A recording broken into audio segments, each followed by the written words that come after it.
আসসালামু আলাইকুম প্রিয় শিক্ষার্থীবৃন্দ, আশা করি যে যেখানে আছো ভালো আছো, সুস্থ আছো। আমিও তোমাদের দোয়ায় আল্লাহর অশেষ রহমতে ভালো আছি। আমি মোহাম্মদ মুখলেস উদ্দিন, সিনিয়র শিক্ষক, নান্দিয়া সাঙ্গুন আদর্শ দাখিল মাদ্রাসা, শ্রীপুর, গাজীপুর অনলাইন ক্লাসের পক্ষ থেকে সকলকে স্বাগত। আমরা আজকে নবম ও দশম শ্রেণীর বাংলা সাহিত্য থেকে গল্প নিয়ে আলোচনা করব। তো বন্ধুরা, যে যেখানেই আছো বই খাতা কলম নিয়ে আমার সাথে যুক্ত হও এবং ক্লাসটি মনোযোগ সহকারে দেখো এবং শোনো। তো তোমরা স্ক্রিনে কিছু ছবি দেখতে পাচ্ছ। অগ্নিকাণ্ড, রুট অ্যাক্সিডেন্ট, এরকম অ্যাক্সিডেন্টের কিছু ছবি আমি তোমাদের সামনে তুলে ধরেছি। দ্বিতীয় স্ক্রিনেও কিছু ভাগ্যের পরিবর্তন। উনি ভিখারি ছিলেন, শিল্পী সঙ্গীত জগতে এসে লাখপতি হয়েছেন। এক সময়ে নায়িকা ছিলেন, খুব অর্থ জৌলুস ছিল অর্থের। পরবর্তী সময়ে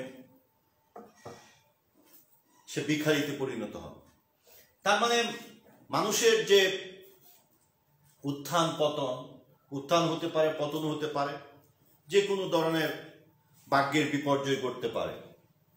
তো প্রিয় শিক্ষার্থীবৃন্দ, আশা করি দুটি স্ক্রিনের সাহায্যে তোমরা আজকের বিষয় কি হতে পারে, আজকে আমরা কোন গল্প নিয়ে আলোচনা করব নিশ্চয় অনুমান করতে পারছ। তো আজকের পাঠের বিষয় নিয়তি, লিখেছেন হুমায়ুন আহমেদ। নিয়তি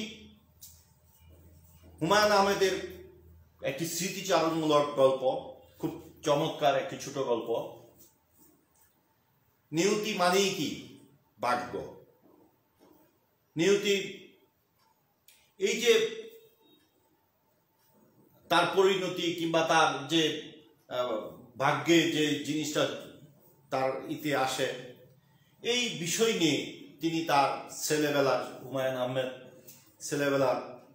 ছেলেবেলার যে তার একটি স্মৃতি রয়েছে, সেই স্মৃতি বিজড়িত একটি গল্প তিনি লিখেছেন।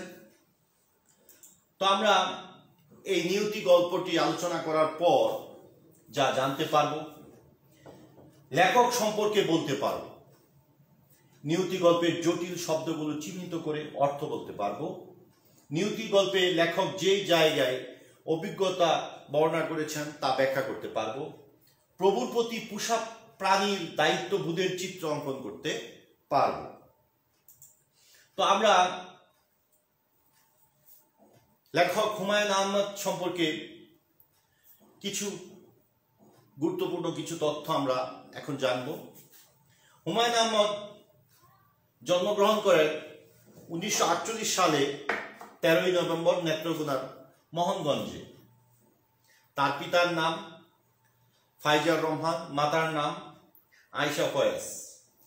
তিনি 1965 সালে এসএসসি পাশ করেন, 1966 সালে এইচএসসি পাশ করেন এবং 1970 সালে স্নাতক এবং 1972 সালে স্নাতক উত্তর ডিগ্রি লাভ করেন। হুমায়ুন আহমেদের উল্লেখযোগ্য সাহিত্য কর্মের মধ্যে নন্দিত নরকে, নীল, অপরাজিতা, অয়ুময়, এলেবেলে উল্লেখযোগ্য। তাছাড়া তিনি বেশ কয়েকটি চলচ্চিত্র করেছেন। তার চলচ্চিত্র মধ্যে শঙ্খনীর কারাগার, আগুনের পরশমণি, শ্রাবণের মেঘের দিন উল্লেখযোগ্য। তিনি বাংলা একাডেমি 21 পদক, শিশু একাডেমি সহ নানা পুরস্কারে ভূষিত হন। হুমায়ুন আহমেদ 2012 সালে 19 জুলাই মৃত্যুবরণ করেন।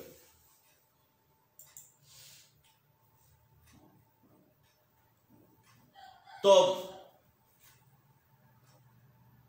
কিছু শব্দের অর্থ এখন আমরা জানব। চাতাল, শান বাঁধা বসার জায়গা। তক্ষক, এক ধরনের বিষধর সাপ। জেনারেটর, বিদ্যুৎ উৎপাদন যন্ত্র। কুইনিন, জ্বর কমানোর প্রাকৃতিক ঔষধ বিশেষ। চাতাল উঠান, যন্ত্রণা, পীড়া, ছাপাখানা, চিঠিপত্র ছাপানো যন্ত্র। আরো কিছু শব্দ অর্থ জেনে নিই। নিয়তি, ভাগ্য। আনন্দময়, আনন্দপূর্ণ। আবেশ, অনুরাগ। তো আমরা এখন এই নিয়তি গল্পটি পার্ট বাই পার্ট বিশ্লেষণ করার চেষ্টা করব। তোমরা মনোযোগ সহকারে শোনো। লেখক প্রথমেই শুরু করেছেন এইভাবে যে নিয়তি গল্পের লেখক হুমায়ুন আহমেদ ছেলেবেলায় বাবার চাকরি সূত্রে জগদল নামক একটি পরিত্যক্ত জমিদার বাড়িতে অবস্থান করতেন। এটি অবস্থান জঙ্গলে হওয়ায় স্কুল ছিল না, পড়ালেখার চাপ ছিল না, তাই লেখকের মনে আনন্দের সীমা ছিল না। এখানে দেখো একটু হাসি রসের মধ্য দিয়ে তিনি বলতেছেন যে স্কুল বন্ধ, তাই খেলাধুলা করা যায়, কোনো চাপ নেই লেখাপড়া, তাই তার আনন্দ। হ্যাঁ, আবার তিনি তার বাবা চাকরি করতো, সরকারি চাকরি, তাই ওনাকে বিভিন্ন জায়গায় বদলি হতে হতো। জগদল নামক একটি পরিত্যক্ত জমিদার বাড়িতে ওনার থাকার ব্যবস্থা করা হলো। তো ওইখানে তিনি সপরিবারের সকলের সাথে একসাথে বসবাস শুরু করলেন। পরের অংশে জগদলের জমিদার 1947 সালে দেশ বিভাগের পর বাড়ি ছেড়ে ইন্ডিয়া চলে গেলেন, তাই বাড়িটির মালিকানা চলে যায় পাকিস্তান সরকারের হাতে। দোতলা বিশিষ্ট বাড়িটির একতলায় লেখকের পরিবারের থাকার ব্যবস্থা হয়। বিশাল প্রাসাদের কয়েকটি গড় ছাড়া বাকি গড়গুলো তালাবদ্ধ, কেননা তালা দেওয়া গড়গুলোতে মহারাজার জিনিসপত্র রাখা হয়েছিল। এই যে জগদলের যে জমিদার ছিলেন, এই বাড়িটি বিশাল বাড়ি ছিল। তোমরা জানো 1947 সালে ভারত উপমহাদেশ যখন বিভক্ত হয়, পাকিস্তান এবং ভারত নামে দুটি রাষ্ট্র স্বাধীন হয়। এই পাকিস্তান রাষ্ট্র স্বাধীন হওয়ার পরে এই অঞ্চলের যারা হিন্দু ছিলেন তারা ভারতে চলে যায়। সেই সূত্র ধরেই কিন্তু এই জমিদারও ভারতে চলে যান। তিনি খুবই শৌখিন ছিলেন। ওনার বিশাল প্রাসাদ ছিল, সেই প্রতিটি ঘরের মধ্যে আবার জিনিসপত্র রেখে গিয়েছিল। তাই সরকার ওই জিনিসপত্রগুলি সংরক্ষণের ব্যবস্থা করে। কয়েকটি গড় ছাড়া বাকি সব গড়ই তালাবদ্ধ ছিল। দেখো, তালাবদ্ধ ছিল। তো এই যে গড়ে ছিলেন আর বাকি যে জমিদারের বাড়ির যে সৌন্দর্য কিংবা তার ওইখানে যে ব্যবস্থাপনা, সেই সম্পর্কে তিনি প্রথম দিক দিয়ে তুলে ধরেছেন। মহারাজা অত্যন্ত ক্ষমতাশালী ছিলেন, তার প্রমাণ এই বাড়িতে ছড়িয়ে আছে। জঙ্গলের ভিতরে বাড়ি হওয়া সত্ত্বেও বাড়ির বৈদ্যুতিক ব্যবস্থার জন্য ছিল নিজস্ব জেনারেটর, মানে নিজস্ব জেনারেটর। বৈদ্যুতিক বাতি ছিল না, কিন্তু জেনারেটরের সাহায্যে আলোর ব্যবস্থা করা হয়েছিল। দাওয়াতের চিঠি ছাপানোর জন্য ছিল মিনি ছাপাখানা। মহারাজা রুচি দেখে মুগ্ধ হতে হয়, কেননা সেখানে ছিল বিচিত্র রকমের অসংখ্য বই। দেখো, জমিদার হওয়ার কারণে তার বাড়ি স্বয়ংসম্পূর্ণ ছিল। তার বাড়িতে বিদ্যুতের জন্য নিজস্ব জেনারেটর ছিল, চিঠি দেওয়ার জন্য নিজস্ব ছাপাখানা ছিল, এবং তার রুচিও খুবই উন্নত মানের ছিল। অসংখ্য বই ছিল তার বাসায়। বাবা আমাকে নিয়ে বিকেলবেলা প্রায় সময় বন্দুক কাঁধে নিয়ে জঙ্গলে বের হতেন। কাঁধে বন্দুক নেওয়ার কারণ হলো জঙ্গলে প্রায় চিতাবাঘ বের হয়। সন্ধ্যা পর্যন্ত বনে ঘুরে ক্লান্ত হয়ে রাত ফিরতাম। ভাত খাওয়ার আগেই ঘুম চোখে জড়িয়ে আসতো। জঙ্গলের বিচিত্র শব্দে আনন্দ আর আতঙ্কে শিরে উঠতাম। তার মানে এই যে ওইখানের যে পরিবেশটা ছিল, জঙ্গলের ভিতরে বাড়িটা ছিল, জঙ্গলে বিকেল বেলা হলেই লেখকের বাবা তাকে নিয়ে ঘুরে বেড়াতেন। এখন ওই জঙ্গলে দেখা গেছে যে চিতাবাঘও দেখা যেত, ফলে বন্দুক সাথে নিয়ে যেতেন।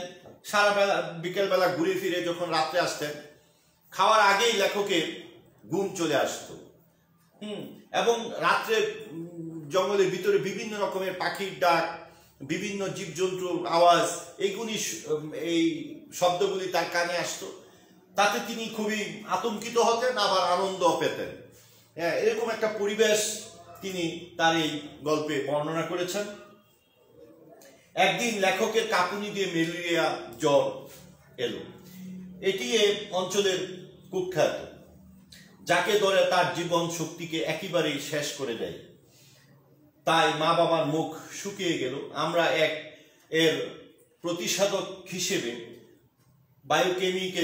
কেমিক ঔষধ এবং প্রতি রবিবার 5 গ্রাম কুইনাইন খাচ্ছি। তার মানে ওই সময় কিন্তু ম্যালেরিয়া হতো, এবং ম্যালেরিয়া হলে দেখা যেত যে প্রতিটি পরিবারে যাদের একজন হলে প্রতি পরিবারের সকল সদস্যকে এই ম্যালেরিয়া রোগে আক্রান্ত করত। তো লেখকের এরকম ম্যালেরিয়া হলো, কারণ ওই অঞ্চলে মশার উপদ্রব ছিল, জঙ্গল যেহেতু ছিল, ফলে এবং তারা ওই চিকিৎসা, ম্যালেরিয়ার যে আগে ওই কুইনাইন খাওয়ানো হতো, এরকম ঔষধ তাদেরকে দেওয়া হলো। ম্যালেরিয়ার কারণে বাবা বদলির চেষ্টা তবদিল করছেন শুনে লেখকের মন ভেঙে গেল। এত সুন্দর জায়গা ও চমৎকার জীবন ছেড়ে কোথায় যাবেন? জ্বরে মরলে এখানেই মরবেন। তাছাড়া এটি তার বেশ পছন্দ, কেননা জ্বর আসলে প্রচন্ড শীত লাগে,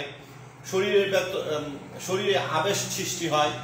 জ্বর বাড়লে সামনের জিনিসগুলো ছোট দেখা যায়, যা অদ্ভুত লাগে এবং নিজেকে বিশাল দৈত্যের মতো মনে হয়।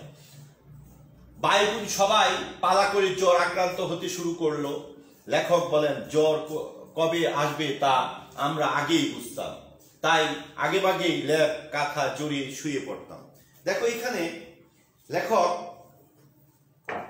তুলে ধরেছেন যে এই যে জ্বর আসলো, তাদের অসুখ হচ্ছে, তারপরও তার এই যে প্রকৃতি পরিবেশ, এখানে নিরিবিলি জায়গা, চারদিকে বিভিন্ন রকমের সৌন্দর্য, এগুলি ছেড়ে তার যেতে মন চাচ্ছে না। কিন্তু তার বাবা মা খুবই চিন্তিত, সকলে জ্বর হচ্ছে, তাই এখান থেকে বদলি হওয়ার জন্য, অন্যত্র চলে যাওয়ার জন্য চেষ্টা তদবির করছেন।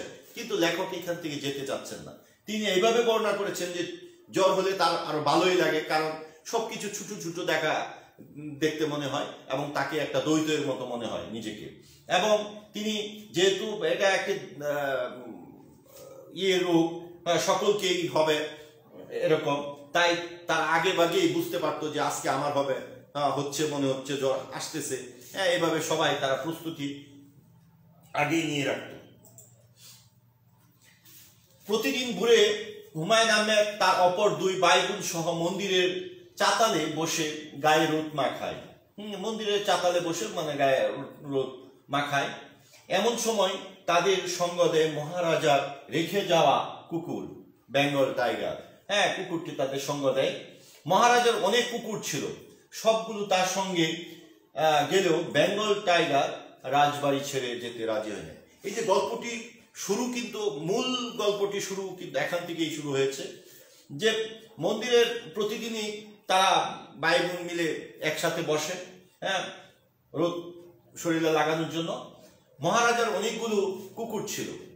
মহারাজ যখন ইন্ডিয়া চলে যায় তখন সবগুলি কুকুরই চলে যায়, কিন্তু একটি কুকুর যায়নি এই বাড়ির মায়া ত্যাগ করে। সেই কুকুরটির নাম রয়্যাল বেঙ্গল টাইগার, মানে বেঙ্গল টাইগার নাম দেওয়া হয়েছে। তো সে এখানেই থাকবে।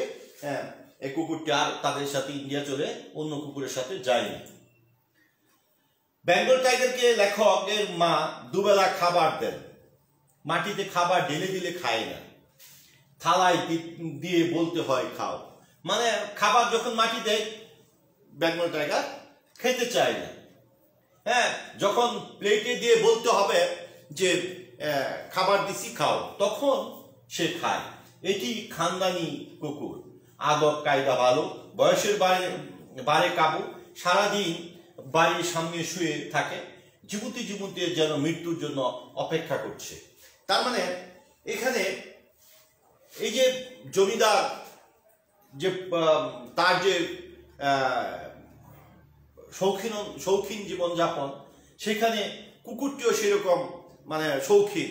সে মানে যেন তেন কুকুর না, সে নিজেকে মনে করে যে আমি বড় লোক বাড়ির কুকুর, আমি বড় লোক, ওই রকম একটা ভাব তার মধ্যে এখানে ফুটে তোলা হয়েছে। এবং সে একটু বয়স্ক, হ্যাঁ, জিমিয়ে থাকে সর্বদাই, মনে হয় যেন মৃত্যুর জন্য অপেক্ষা করছে। একদিন ঘুরে লেখক সেফু এবং ইকবালকে দিয়ে মন্দিরের চাতালে বসে আছে। তার মা ছোট ভাই শাহিনকে তাদের মাঝে বসিয়ে দিয়ে গেলেন তার উপর নজর রাখার জন্য।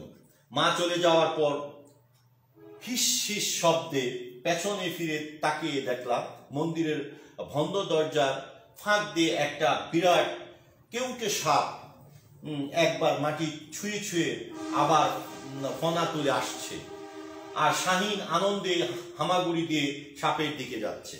তার মানে এই যে লেখক তার দুই ভাই বোন নিয়ে যখন বসেছিলেন, তখন তার ছোট ভাই শাহিনকে, সবার ছোট শাহিনকে তাদের মাঝে বসিয়ে রেখে তার মা বললো যে তাকে দেখে রেখো। হ্যাঁ, বলে মা চলে যাওয়ার পর, হ্যাঁ, তখন এই মুহূর্তে মন্দিরের দরজার চিপ দিয়ে একটি কি দেখা গেল, সাপ, কেউটে সাপ, হ্যাঁ, আসতেছে ফেনা তুলে।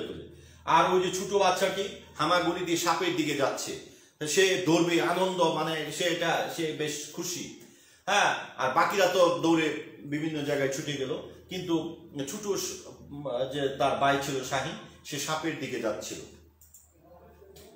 তখনই বেঙ্গল টাইগার সাপের উপর ঝাঁপিয়ে পড়ে কামড়ে ফনা ছিঁড়ে ফেলল, কিন্তু কুকুরটি সাপ কামড়িয়েছিল কিনা বুঝতে পারলাম না।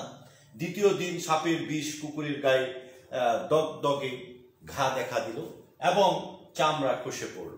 তার মানে এই যে তাদের কুকুর ছিল, প্রভুভক্ত কুকুর, যখন বাচ্চাটার দিকে সাপটা যাচ্ছিল তখন কিন্তু কুকুর সাপটির উপর ঝাঁপিয়ে পড়লো এবং সাপটিকে মেরে ফেলল।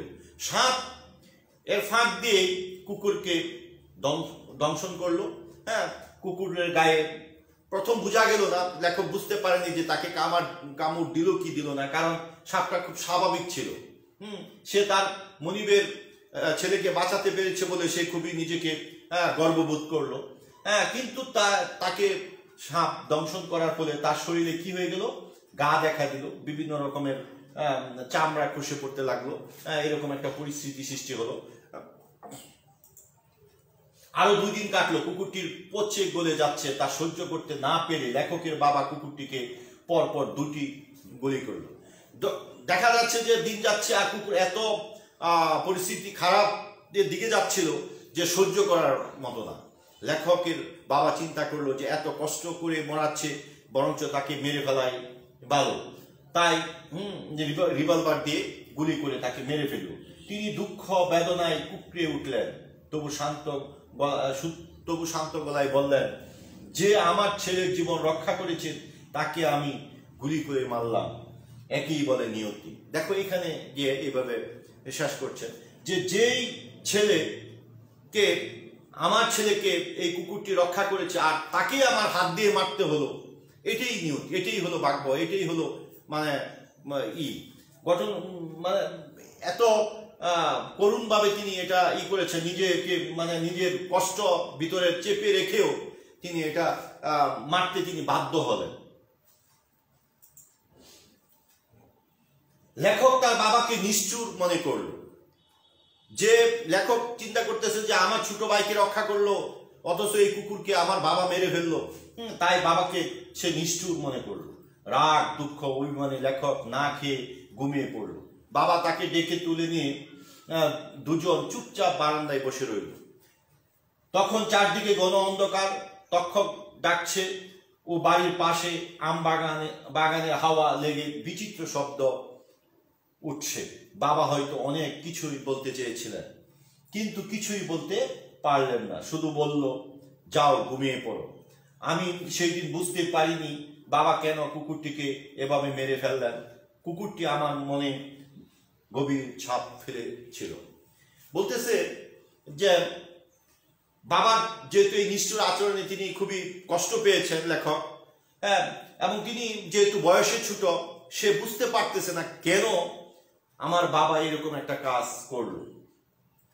কিন্তু পরবর্তী সময়ে সে বুঝতে পেরেছিল কিনা এখানে প্রকাশ পায়নি, হ্যাঁ, যে কষ্ট দেওয়ার চেয়ে, কষ্ট দুগে দুগে মরার চেয়ে একবারে মেরে ফেলা অনেকটা শান্তি, এই শান্তিটি লেখকের বাবা কুকুরকে দিয়েছিলেন। আমরা এই গল্পটি যে মূল মেসেজটি আমরা পেয়েছি সেটা হলো যে পোষা কুকুরের অস্বাভাবিক মৃত্যুর ঘটনা। কুকুরটির মৃত্যুর যন্ত্রণা থেকে মুক্তি দেওয়ার জন্য মালিক তাকে গুলি করে হত্যা করেছিল। কুকুরটির এই নিয়তি বালক বয়সে লেখকের মনে বেদনার সঞ্চার করেছিল। এভাবে গল্পটি একটি পোষা প্রাণী ও মানুষের মধ্যকার সহানুভূতির দিকটি ফুটিয়ে তোলা হয়েছে, প্রতিফলিত হয়েছে। এই যে কুকুরের প্রতি যে মানুষ, পোষা প্রাণী কিংবা মানুষের মধ্যে যে একটা সহানুভূতির যে তৈরি হয়, এই জিনিসটা কিন্তু এখানে ফুটিয়ে তোলা হয়েছে এই গল্পের মাধ্যমে। তো বন্ধুরা, আশা করি তোমরা এই গল্পটি সুন্দরভাবে বুঝতে পেরেছ। তোমরা বাড়িতে আরো বেশ কয়েকবার মনোযোগ সহকারে পড়বে এবং আমার এই ক্লাসটি মনোযোগ দিয়ে যদি দেখো, শুনো, আমার বিশ্বাস যে এই গল্পটি সুন্দরভাবে তোমরা বুঝতে পারবে এবং যে কোনো ধরনের সৃজনশীল প্রশ্ন আসুক সুন্দরভাবে উত্তর লিখতে পারবে। তো আমরা কিছু মূল্যায়ন করব এখন। নিয়তি গল্পের কুকুরটির নাম কি ছিল? বেঙ্গল টাইগার। বনে তখন কোন ধরনের বাঘ ছিল? চিতা। কুকুরটির সারাদিন কোথায় শুয়ে থাকে? বাড়ির সামনে। বাড়িটির দোতলা কি অবস্থা ছিল? তালাবদ্ধ ছিল। তক্ষক শব্দের অর্থ কি? এক ধরনের বিষধর সাপ, পাখি, টিকটিকি, ব্যাঙ। এক ধরনের বিষধর সাপ। হুমায়ুন আহমেদ কত সালে স্নাতক ডিগ্রি লাভ করেন? 1968 সালে, 1971 সালে, 1969 সালে, 1970 সালে। 1970 সালে। তো প্রিয় শিক্ষার্থীবৃন্দ, তোমরা খাতায় একটি বাড়ির কাজ লিখে নাও। নিয়তি গল্পে বেঙ্গল টাইগারের মধ্যে প্রভুভক্তির যে দিকটি ফুটে উঠেছে তা নিজের ভাষায় ব্যক্ত করো। তো যাই হোক, এতক্ষণ তোমরা আমার সাথে সংযুক্ত থাকার জন্য সকল শিক্ষার্থীবৃন্দদেরকে ধন্যবাদ জানিয়ে আজকের মতো আমি আমার এই ক্লাস থেকে বিদায় নিচ্ছি। আল্লাহ হাফেজ। আসসালামু আলাইকুম।